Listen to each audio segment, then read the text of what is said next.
Okay, so working with a problem like this up until now, we've said, hey, we've got a block, it's sitting on a surface, it's being pulled by some sort of string. And so what we're going to do is we're going to draw the free body diagram.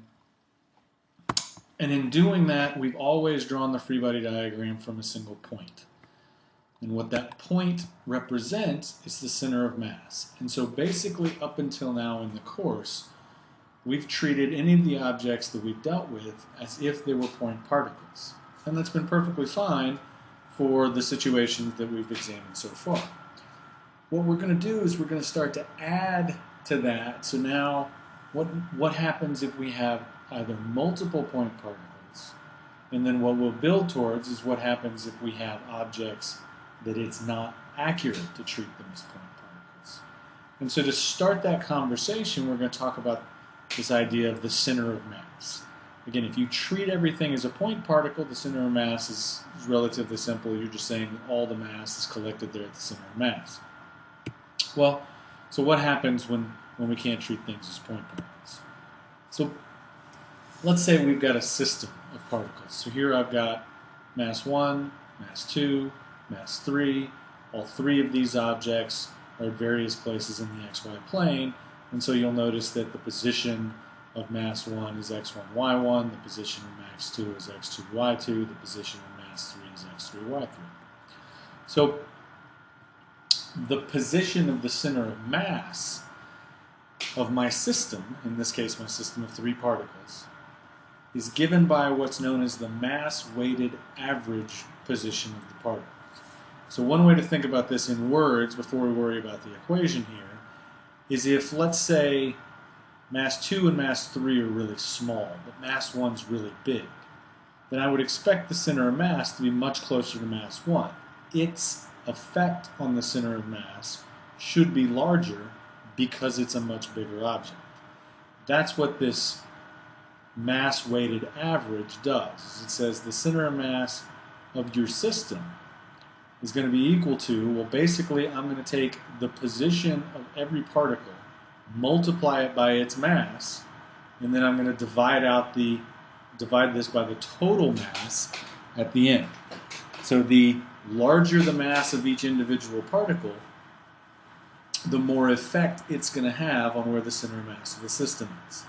So in this equation, mi is the mass of the ith particle, ri is the position of the ith particle, and then what I need to do is sum those up.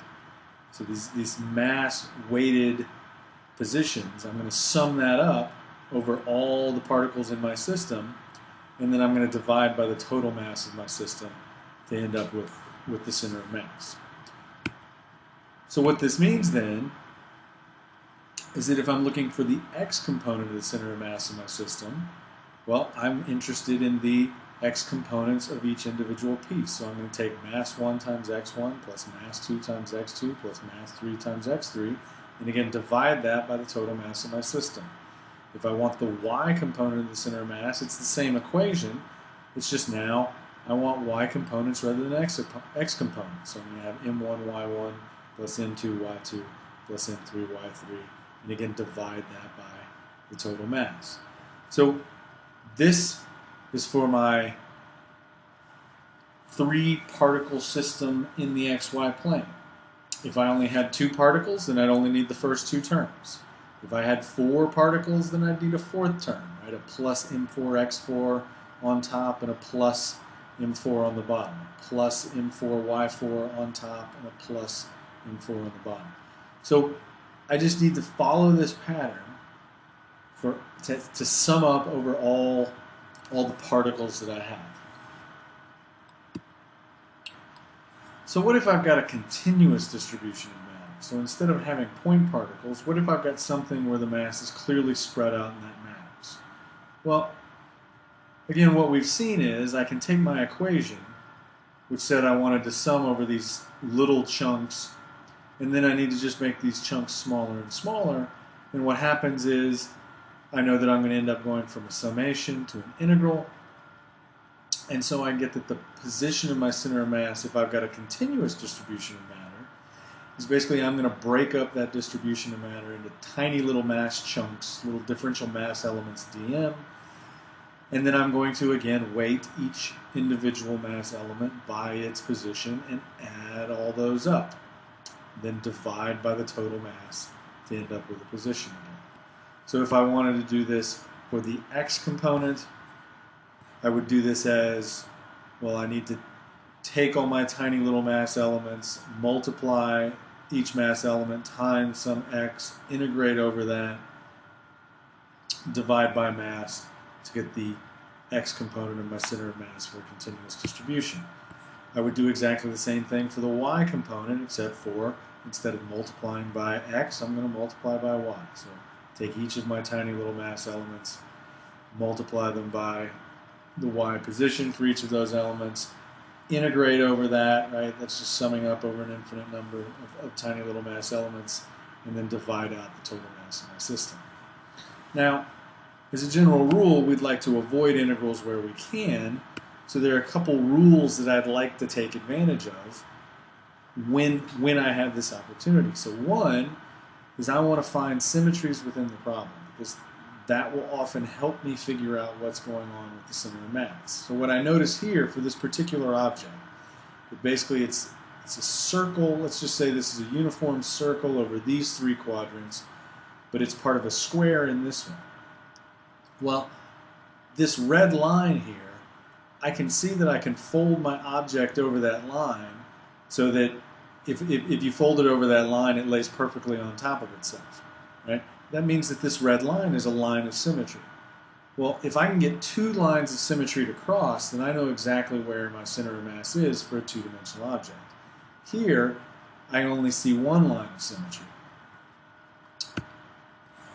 But I can treat each of these four pieces as point particles. So again, if these are all uniformly distributed, and so here I've got circle, circle, circle, or at least quarter of a circle, quarter of a circle, quarter of a circle, and then quarter of an overall square, well, now I can think about each of these pieces and say, hey, I can think of the center of mass of this piece, the center of mass of this piece, the center of mass of this piece, and the center of mass of this piece, and now I want to add all those up just the same way that I did when I was treating this as point particles. So I would need the sum over 1, 2, 3, 4 point particles. So I'd have an m1x1 plus m2x2 plus m3x3 plus m4x4 divided by the total mass of my system. And in this case, what I notice is that because I've got more stuff out here on the square piece than what I do with each of my circles, right, I'm going to have, in terms of for my line of symmetry, I know that the center of mass is going to lie along this line, but I also know that in terms of where its location is going to be, the center of mass for this square is going to be farther away from the origin than what it's going to be over here in this circle. So that means that I would end up with a center of mass for this object that actually sits slightly off the origin along my red line in the first quadrant.